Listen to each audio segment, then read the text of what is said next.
pakazadzwa zodzo yekuti hapamiriki. Hatimuzwa ukasvika pachechi paya pane zodzo unongodonha wega. Apa ndanyara kudonha sandosara mirira nechekure.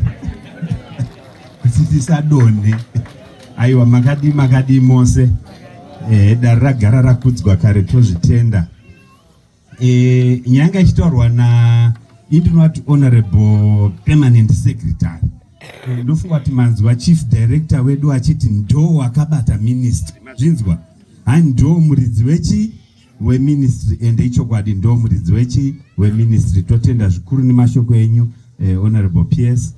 Mashoko anowaka zvikuru, mashoko akanaka zvikuru ekuti tizive kuti competition chi, show yacho chi, nokuti ini ndagara ndichipamenzaniso yekuti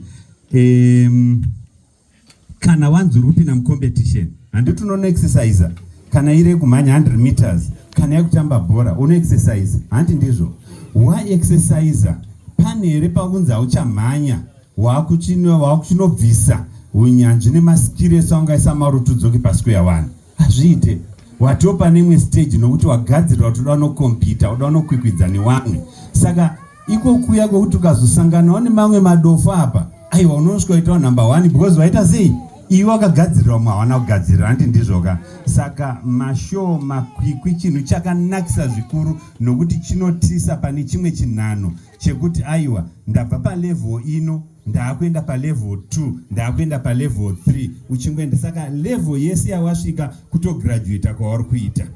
Saka nekudaro tiri kuti kune varimi nyaya yemashow inyaya yakanakisa zvikuru. Tiri kushow Mr. G vanonzi Mr. G wawa gununda ndere kubasa asi kana taakunze tiri kunonzi Mr. G. Show tine dambudziko rekuti munhu hawina unoona gore rinouya